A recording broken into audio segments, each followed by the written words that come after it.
respondent, I'm an addict. The 12 traditions of NA. We keep what we have only with vigilance and just as freedom for the individual comes from the 12 steps, so freedom for the group springs from our traditions. As long as the ties that bind us together are stronger than those that would tear us apart, all will be well. 1, our common welfare should come first. Personal recovery depends on NA unity. 2, for our group purpose, there is but one ultimate authority, a loving God as he may express himself in our group conscience. Our leaders are but trusted servants, they do not govern. 3, the only requirement for membership is a desire to stop using. 4, each group should be autonomous except in matters affecting other groups or NA as a whole. 5, each group has but one primary purpose, to carry the message to the addict who still suffers. 6, an NA group ought never endorse, finance, or lend the NA name to any related facility or outside enterprise, lest problems of money, property, or prestige divert us from our primary purpose. 7, every NA group ought to be fully self-supporting, declining outside contribution. 8, Narcotics Anonymous should remain forever non-professional, but our service centers may employ special workers. 9, NA as such ought never be organized, but we may create service boards or committees directly responsible to those they serve. 10, Narcotics Anonymous has no opinion on outside issues, hence the NA name ought never be drawn into public controversy. 11, our public relations policy is based on attraction rather than promotion. We need always maintain personal anonymity at the level of press, radio, and films. And 12, anonymity is a spiritual foundation of all our traditions, ever reminding us to place principles before personalities. Understanding these traditions comes slowly over a period of time. We pick up information as we talk to members and visit various groups. It usually isn't until we get involved with service that someone points out that personal recovery depends on NA unity, and that unity depends on how well we follow our traditions. The 12 traditions of NA are not negotiable. They are the guidelines that keep our fellowship alive and free. By following these guidelines in our dealings with others and society at large, we avoid many problems. That is not to say that our traditions eliminate all problems. We still have to face difficulties as they arise, communication problems, differences of opinion, internal controversies, and troubles with individuals and groups outside the fellowship. However, when we apply these principles, we avoid some of the pitfalls. Many of our problems are like those that our predecessors had to face. Their hard-won experience gave birth to the traditions, and our own experience has shown that these principles are just as valid today as they were when these traditions were formulated. Our traditions protect us from the internal and external forces that could destroy us. They are truly the ties that bind us together. It is only through understanding and application that they work. Thanks.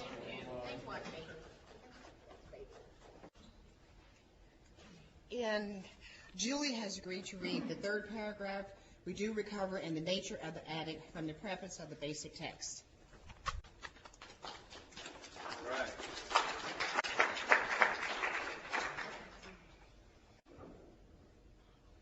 I'm Julie and I'm an addict. Third paragraph of we do recover.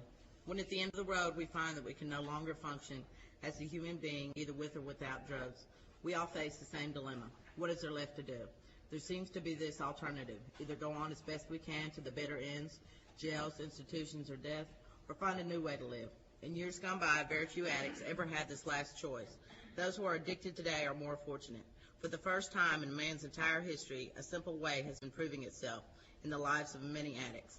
It is available to us all. This is a simple, spiritual, not religious program known as Narcotics Anonymous. Chapter 8 of the basic text, page 84.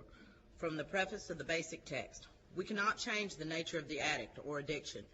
We can help to change the old lie, once an addict, always an addict, by striving to make recovery more available.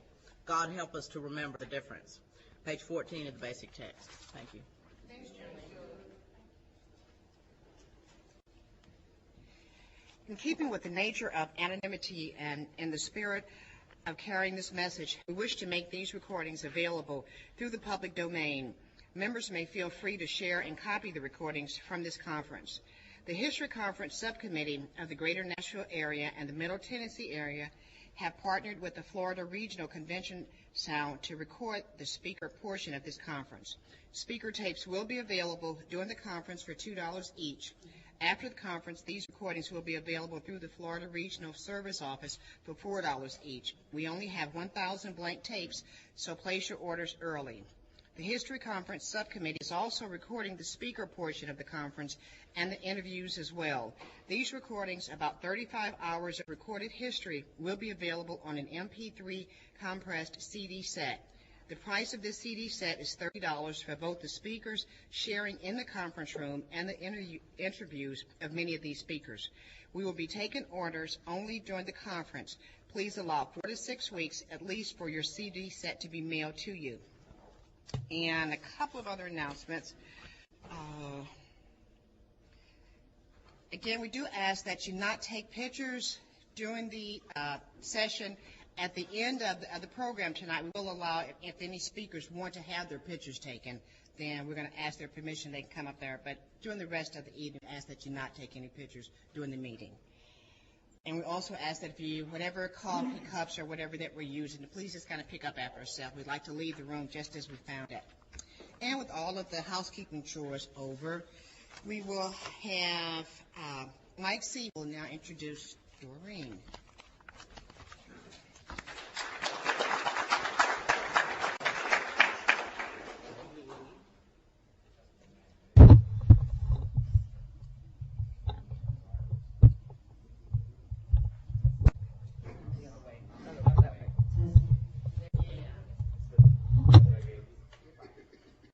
Hi, everybody. I'm an addict. My name is Mike. And obviously audio-visual challenged.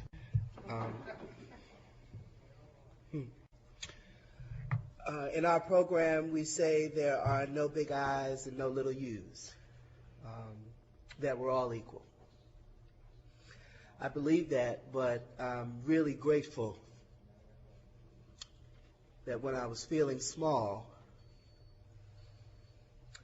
the speaker you're about to hear had time for me. I'm only supposed to introduce, so I'm not supposed to share, so I better cut it there.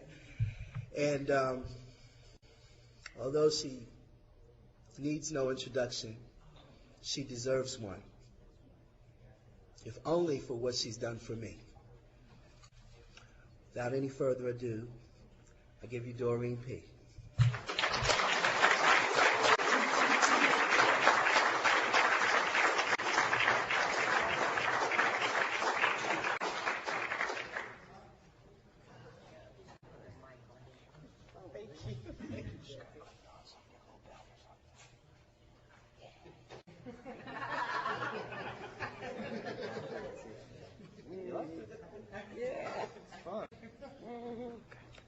I'm an old lady. I like young men around me.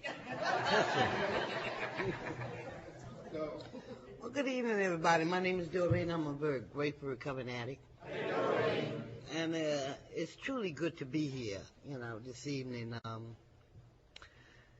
Y'all gonna have to really help me out a little bit here, because the mother's getting up in age now, and my mind is not my friend sometimes. But just to give you a little bit about myself and, how I got here and what happened. I was listening to a lot of the speakers earlier today, and I'm from Washington, D.C. And what happened, I used drugs for a long time, and I got sick and tired of being sick and tired. I wanted a new way of life, and I just didn't know how to get started. And what happened, I think when Martin Luther King, they had the march or something in D.C. Anyway, I got locked up that time. It was the last and final damn time, that I got locked up in Washington, D.C. And I was saying to myself, Lord, I'm just tired. I need to get my life together. I want to get my life together. But how was I going to get my life together, And sitting over in that jail, I got to thinking about things, And name it, and you think of what did she do when she was out there. I did everything that I could to get the wears and tears that I needed for my body. As a prostitute, I did everything under the sun. But I got to the point where I was sick and tired of being sick and tired. So when I went over to jail at that time when they had that ride, that was back in about 60-something, 65 or 66 or so. And I come out, I said, I'm going to try to get my life together, you know. And I just didn't know, once an addict, they say always an addict, you know. But anyway, I came out and I tried to do the right thing. And by alcohol being accepted by society, you know, it was all right to drink. And little did I know back there at that time, I was a person with addictive personality. I did not like to feel anything, you know. So when I started drinking when I got out, I didn't like alcohol. I didn't like the way it smelled. I didn't like the way it tasted. I didn't like the way it burned going down.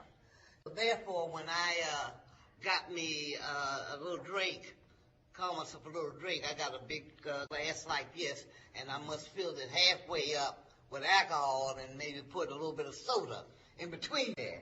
So the first drink that I took would damn near knock me out, you know. And I found myself very happy, you know, and going on, you know. And I just didn't like the way that it made me feel, you know. But I couldn't stop. Because for one thing, I did not know who this woman was, you know. And I didn't know how to find out who this woman was, you know. So anyway, I started drinking for quite some time and determined that I'm not going to use any more drugs and everything, because I was tired of going to jail. I was tired of sticking needles in my arm, and I was just started a whole gamut, you know.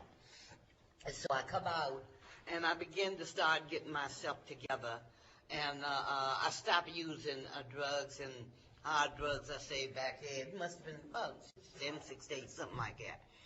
But like I said, I started drinking because alcohol was accepted by society or so. And I wound up getting me a little job or so, you know. And like I said, the alcohol was accepted, so I started drinking. And I got to the point where, you know, I was having blackouts, you know. I was waking up places I didn't know where I was, you know, or how I got there. My car, I couldn't find out where my car was and everything, you know. And woke up one morning and somebody's bed and asked me what I wanted for breakfast. I said, man, what you doing in my house? My house can be home in a few minutes, you know. So he said, baby, I ain't in your house, you in my house. I said, oh, shit. I said, Lord, if something has got to happen here. You know, I had to really get myself back together again. But I just didn't know how, you know. And I was working in a drug aftercare program at the time, you know. And what happened is that we used to have meetings and things in this program and everything, and I could counsel and everything, and but things still wasn't right for me, you know. I just didn't feel right or so, you know. And like on the weekends, you know, I would stop drinking during the week, but on the weekend I would go in the liquor store, and the man at the store, he'd either put a fifth or a half gallon up on the counter, you know. And if it was payday, I'd get a half gallon. If it wasn't payday, I'd get a fifth for the weekend, you know. And until I got to the point, I said that this has got to stop. I have got to get myself together. I just cannot keep on going on like this, you know. And somebody, I met a friend that used to be an addict. And last time I seen him, he was pushing a cart with bottles and everything in it, you know. And but he looked so good and so distinguished looking, you know. And I went up to him. I said, hey, Jack, I said, where you been? You really look good. He said, you do too. So what you do? I said, well, I work here. And he said, well, okay. Then we got to talking. And I said, well, you ain't drinking enough no more? He said, no. And he happened to have that little black book in his hand, you know, that AA had, you know. And he said, well, I go to this fellowship, you know. And I said, well, what is that, you know? So he told me about the fellowship, you know. And I said, well, you know, I've been drinking a lot and I'm trying to stop. He said, well, here, read this. So I read that and I liked what I was reading in there. So he said, I'll call you if you want to go to a meeting. I'll take you to a meeting. I said, well, fine, you know.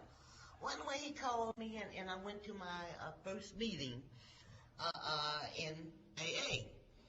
And it happened to be an anniversary. And this fellow got up at the podium, was a very distinguished looking fellow. Looked like anybody's professor you ever want to see, you know.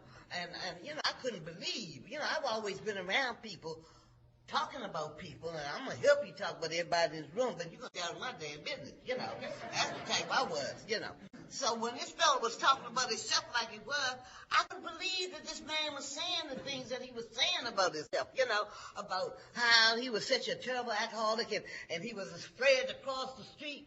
He said, and the children would come up to him and tell him, say, come on, Mr. So-and-so, I'll help you cross the street.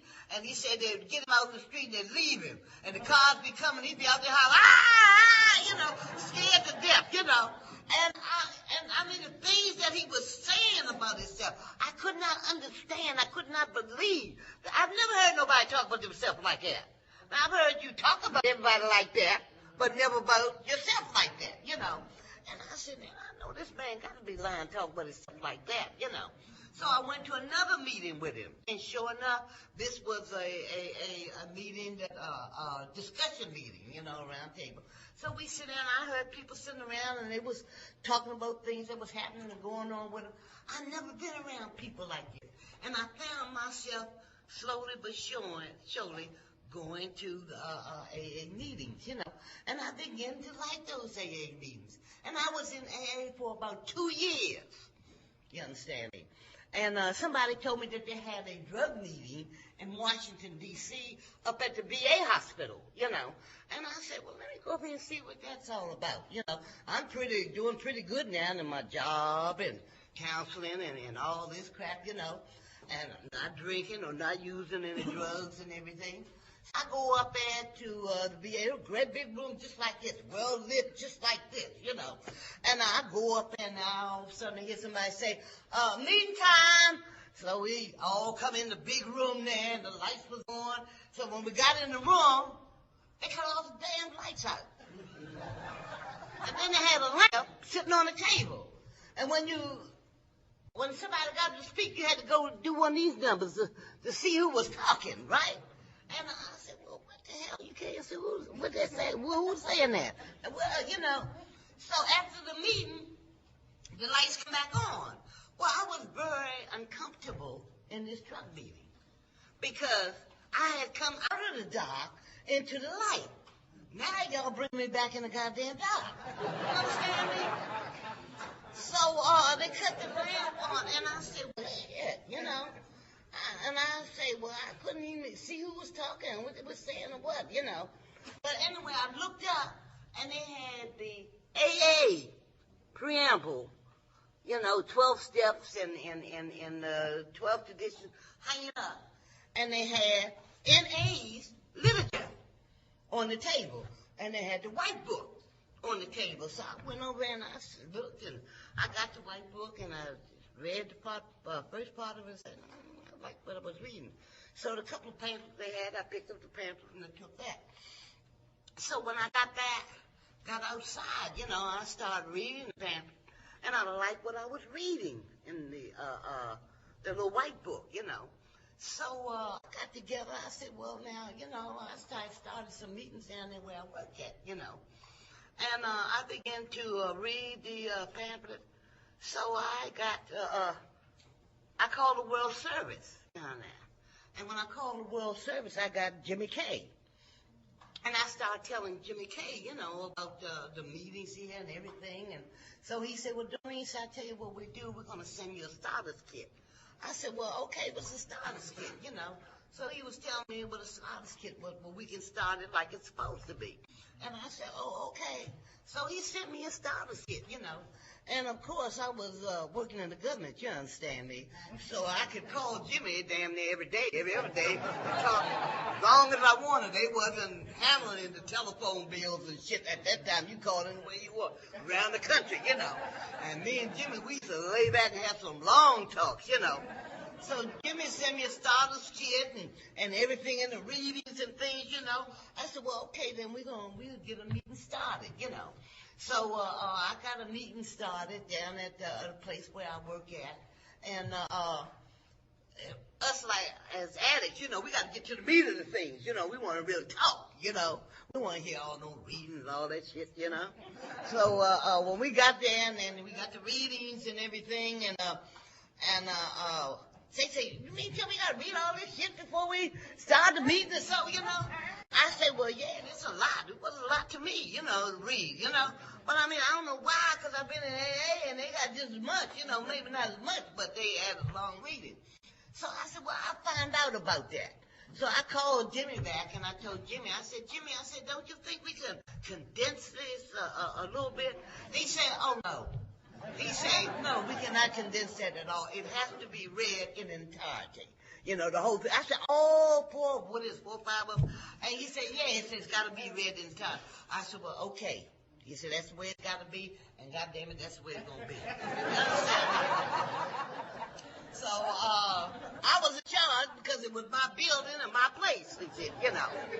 So sure enough, we began to get that. We got used to the readings and things like that. And that's how we began NA, you know, down there in the drug aftercare place where I was working.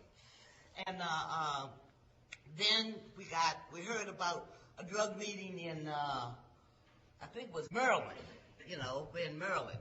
So we went over there to be nosy about the meeting that's going over there. And we went over in Maryland. Sure enough, they was having an NA meeting over there. And we got along with some of the fellas. One fella was in a wheelchair. I forgot his name there, Bob. I think it was Jimmy. And then there was another fella from California, a little blonde-haired young dude, you know, from California. And we went over there to their meeting, early service meeting. So, you know, I didn't know what the hell they was talking about, but they invited us, so we was there, you know. And we began to hook up with them. Then Virginia came in with us. And then Baltimore, Maryland came in with us. And then we began to have our little area services and our meetings. And we began to understand and talk to one another. And, boy, we used to have some hell of a meetings, you know. And down at my workplace, we had a conference room. And we used to have an area meeting, you know, for the areas to come to. And we had a long table. And bless his soul now, he's dead, this fellow from out of Virginia. I can't think of this dude's name now. But I thought his purpose was strictly to come to the meetings and fuck with Dorine. And I was the chairperson. I had no idea what the hell I was doing. You know, because like we all get positions and we think we big shit and everything, you know. And I would get there and before I know it, baby, I would be getting up on that table crawling to get to that sucker. He'd be saying something to me and I'd be crawling across the table. And this little fella used to get up. I can't remember their names to save my life. But he used to say, he said, these are non-negotiable. No, he would read whatever the tradition was. And then after he got through reading them, he said, these are non-negotiable. And we had to sit there and we had to take that shit. You know, us as being addicts, we know every damn thing. So we just had to take this shit, you know. Lying off, that's what it was. He's dead now. Bless his soul, he's dead now. I said, and that was Larry's reason for coming to that meeting, just to get on my last goddamn nerve. But then soon after that, I got a promotion, and they asked me to come over to the federal courthouse as a federal probation officer assistant. So I started carrying a badge in my pocketbook. And it's only through the fellowship that things begin to start opening up and start happening for me like they did. And I started a meeting. Thank you. Please talking to the mic. I started meetings over at the federal courthouse in Washington, D.C. You understand me? And that was the first meeting NA meeting that they ever had, drug meeting that they ever had in the courthouse. And I got a lot of my fellow addicts that was on probation to celebrate their anniversaries, 2 or 3 years they had, in the courtroom, and invited the judges.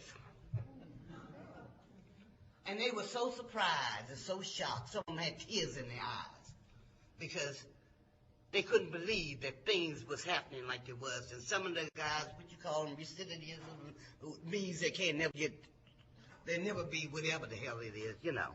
But anyway, they had 2 and 3 and 4 years. And I stayed at that courthouse, the federal courthouse for, I retired after 21 years from the federal courthouse in Washington, D.C. So you can't tell me what can't happen for you, you know. And NA became my baby. And this is where I stayed. Anytime they called for me at any time, whatever they needed or wanted me to do, I was right there. Even when they called me out of California to them conference, I will not lie to you. I didn't know what the shit they was all about or nothing. But I would sit there and I would give my goddamn opinion on whatever the hell they was talking about. But I loved it. Anytime they called me to do anything. And I'm saying all this to say that if there's anybody in here now that has any doubt about anything, all you got to do is get up and do what you got to do. Here I am with an 8th grade education, and I didn't complete that. But you people are the ones that give me the strength and the courage to stick on out there and do what I had to do. And I can only say that God works through people. And I always say, unless I can see the goodness of the Lord amongst the land of the living, then I will believe. It's when I come into rooms like this and see all my fellow NA people that I believe that it's only through God that I'm standing where I am today. And if I can do it, anybody else can do it. I have no distinguish between AA, and I don't even get into that goddamn controversy. Wherever you are, if you're getting yourself together and you're doing it like you're supposed to do, fine with me. You know, I'm not, and if I'm somewhere, if they ain't got an NA meeting, I know how to sit myself ass in AA and sit back and listen. You know, when I need something. You understand me? But NA is my baby. I got sponsors all around the country. And one thing about the mother, I do not pretend. And my thing now is talk straight. Talk straight. I don't give a damn what it. Talk straight. I don't allow nobody to come to me sideways. Because just like it's your life, this is my life too. You know. And I'm not playing with my life today. In 2 more years, I'll be 70 years old. And it's only through the grace and people like yourself in this fellowship that I'm here like I am. And I'm still just feisty and don't give a shit about nobody. You know, Tony and all was sitting there talking. I remember when we got together with D.C. We got D.C. started in N.A. Then we went up to New York. You know, we had our basketball games going in New York and New Jersey all the way up to Boston. You know, we have tournaments. And, I mean, the kids never done nothing like this before, you know. And y'all remember Dot Tally, Blades, and all my girls. Baby, oh, Lord, we used to have a good time, honey, around here, you know. And I'll never forget when I first met Blade. You know, Blade big and everything. And Blade was talking shit, you know. And Blade had the scare tactic about her. Oh, well, what is your name? I said, well, what the hell is yours? And we were sitting in the women's meeting talking, and she was talking some shit, and I crossed her up, you know, I said something up, and she looked at me like she gonna say, now, I know this big bitch ain't coming here. But somehow I know we got to talking, and I went on to my room, right? And I wanted a cigarette, and I didn't have a match or nothing, you know? And I said, oh, well, I'm gonna and I went out in the hall, and I was walking down the hall. We was in Virginia somewhere. Both of us supposed to be speaking. She was speaking at the banquet. I was speaking at the morning, the next morning. So I heard these kids talking, laughing, crying and carrying on. And I went knock on the door. I said, do you have a match? And somebody said, come on in. Come on. Oh, my goodness, come here. Come in. I said, well, what's the matter? And Blade was sitting on the bed like this. And she said, we're going to leave y'all. I said, what's the matter? She looked at me. She said, you scared of me, ain't you? I looked at her. I started looking at me in this room. I said, this big motherfucker here. I said, no, why? Why should I be scared of you? She said, you're not scared of me. I said, no, I'm not scared of you. And she just cried and she just hugged me. And nobody had ever seen her cry before, she said. Because if anybody here knew Blade, she had that the image that she had to cry, you know. And I never forget when she went there, she said, will you be down there when I speak tonight? I said, yeah. And I went downstairs to the banquet while she was speaking. And she started talking. And all of a sudden, she just started boo-hooing, crying. I mean, everybody, they were so shocked. They didn't know what was really going on with Blade. But I think Blade had some kind of spiritual awakening at that time. And we got to be just like this after that, you know. And we women, we really did stick together with one of them. Blaze, Dot T, you know, all of us, we would get together with one another. You know, I got another little sponsor, y'all know a lot about Carmelita, you know.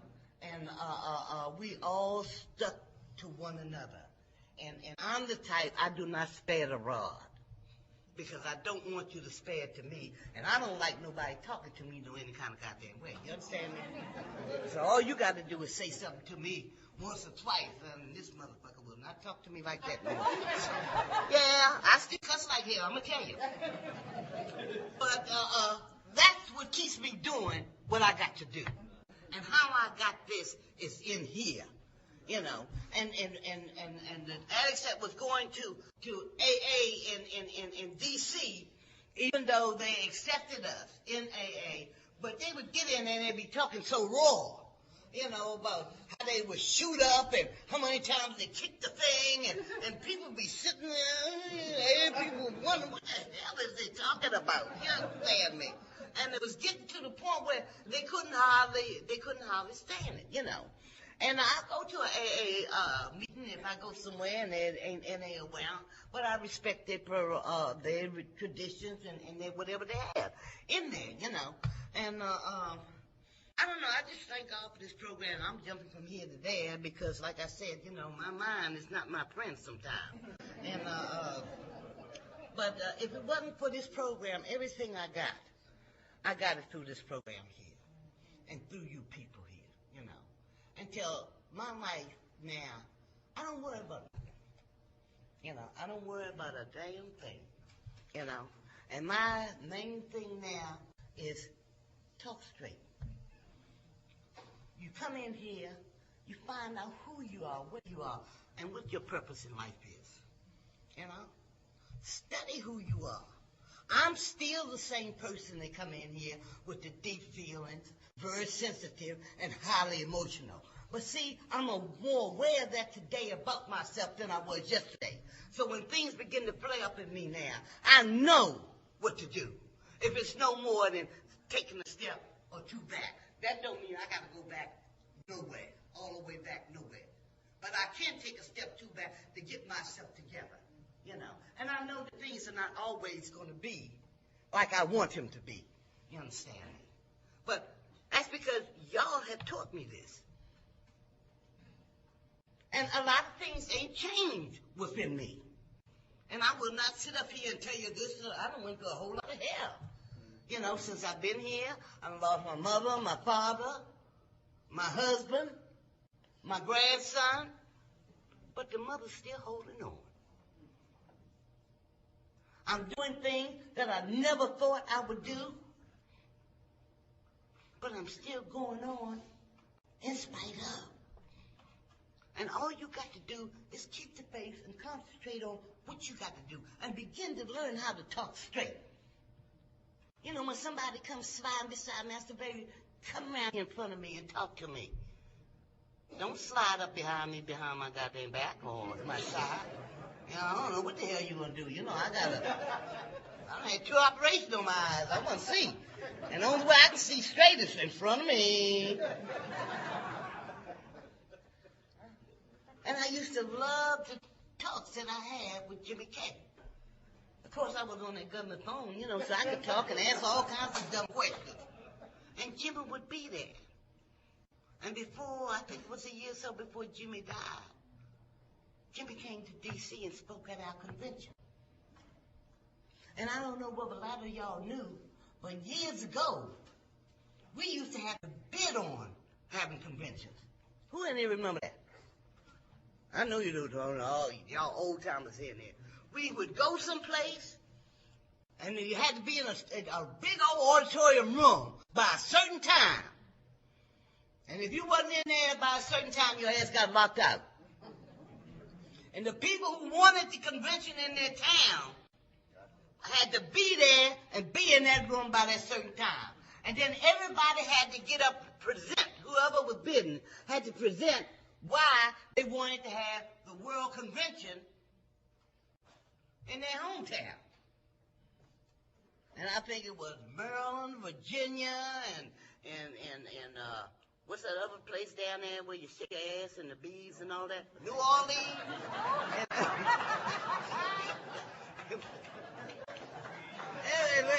All of them was there. They was there. You know, they had a presentation, you know, and everything, that who was going to bid for the last convention. That was the last time that we did it on the convention, because the next year it went to England, and the world decided where it would go there.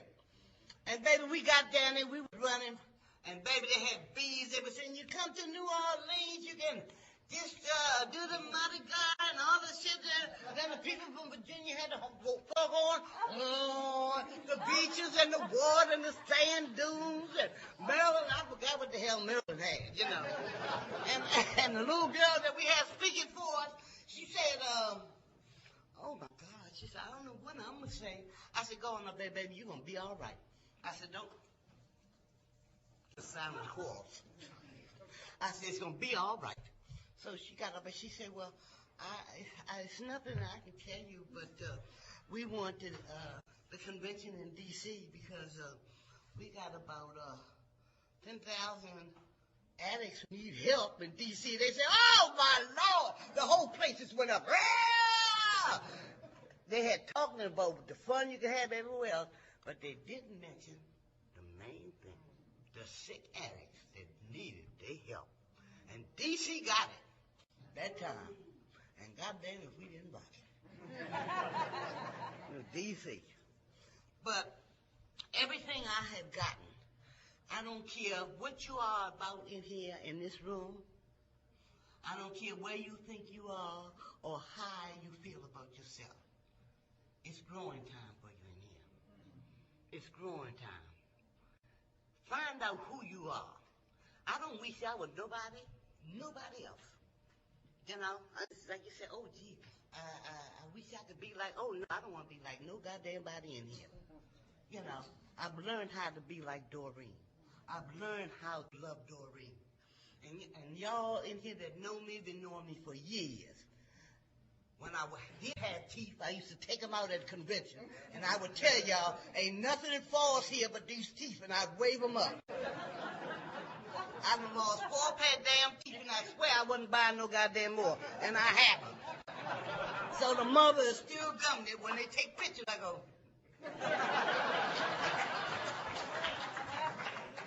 Because what you see is what you get. And there's nothing that I wouldn't do for none of you all. You know, Tony and all, I remember us being all bad up there. I said, God damn, these some of the cussing people and shit up there. I remember when I had a convention up there, up in the World Center. I said, these are some crazy motherfuckers up here. Them children was having a battle from the 24th, wherever the whole floor was up there, all the way down in the elevator. They just fighting with pillars, playing, you know, going through.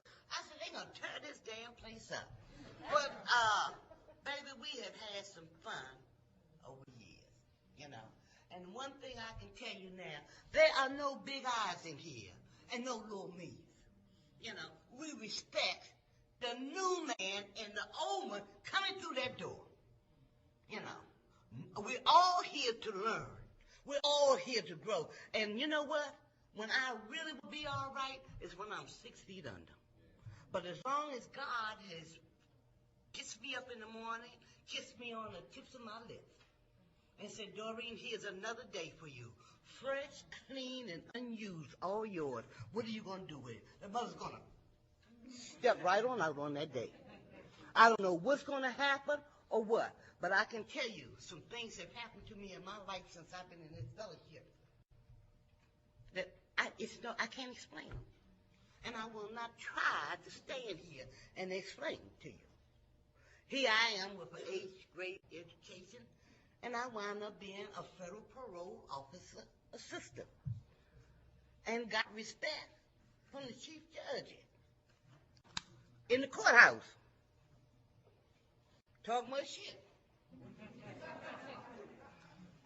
And tell them what I had to tell them. Just put it back on the baby. I sure will.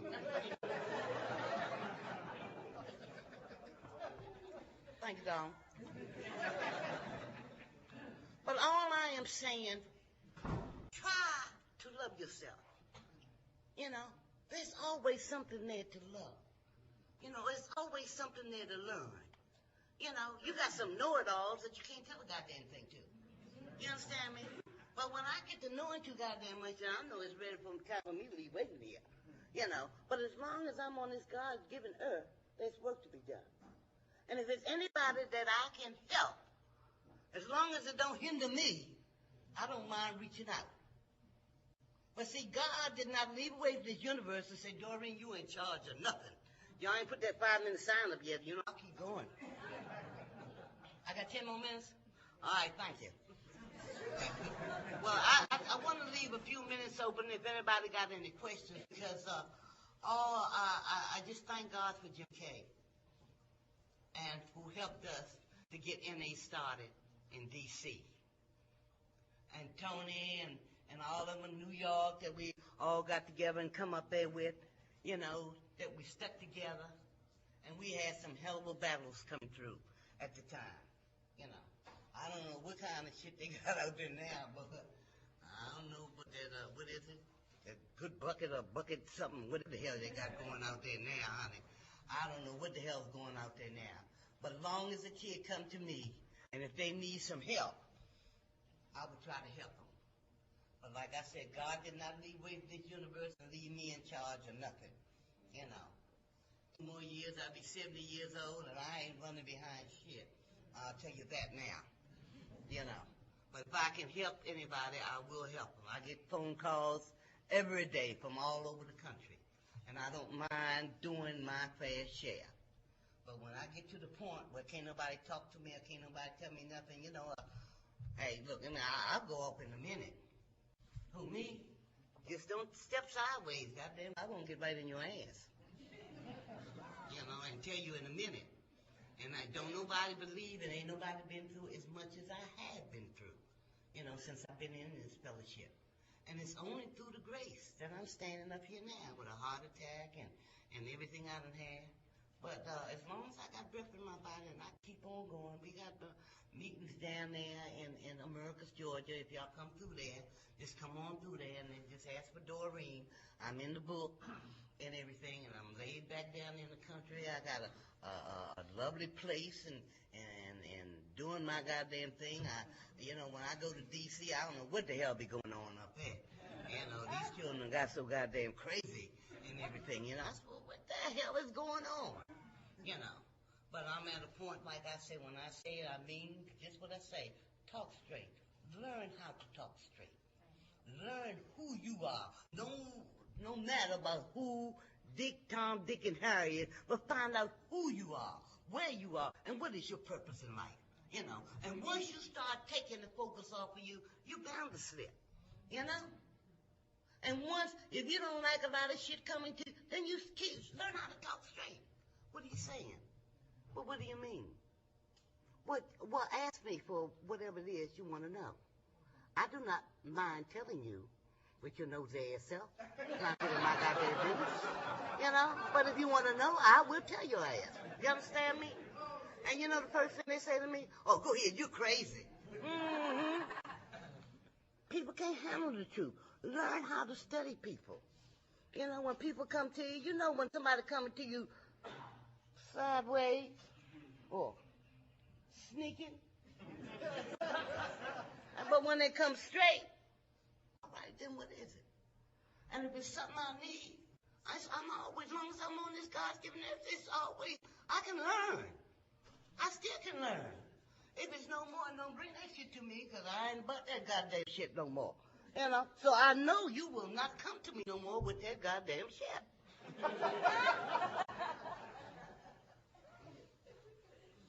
I do whatever I have to do. I've been in church and I like the gospel singing and everything, you know, and they try to give me work. I said, no, I don't work. I don't. I have my job cut out for me. And it's not in the church, you know.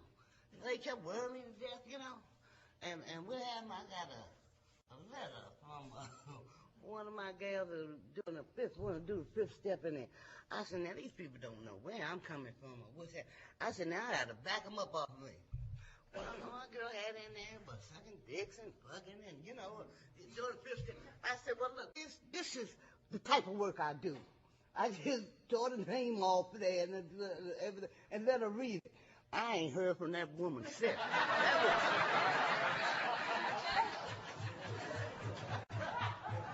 There are all kinds of ways of doing God's work. And I'm not going to pretend about nothing I do. You know, I'm not going to tell somebody, don't come to me and tell me, well, you was listening and everything. You wasn't no goddamn Mona Lisa. You know, I'll get down and I'm here what you done did. You know, I may have done something. Just get that shit out of you. Because this is the shit that drags you and makes you feel so bad. 5 minutes, please, yes. This is the shit that makes you feel so bad. You know, can't nobody talk about you like you can. Can't nobody give it up like you can. You know, take the rock out of their goddamn hand. You know, and don't go along with, you don't know nothing about me. I don't know what you say or why you say, fuck that shit. If you talk straight, they won't have nothing to say. So I'm going to just cut it off now because they keep going to send these damn signs at me. Nobody but you and nobody but you.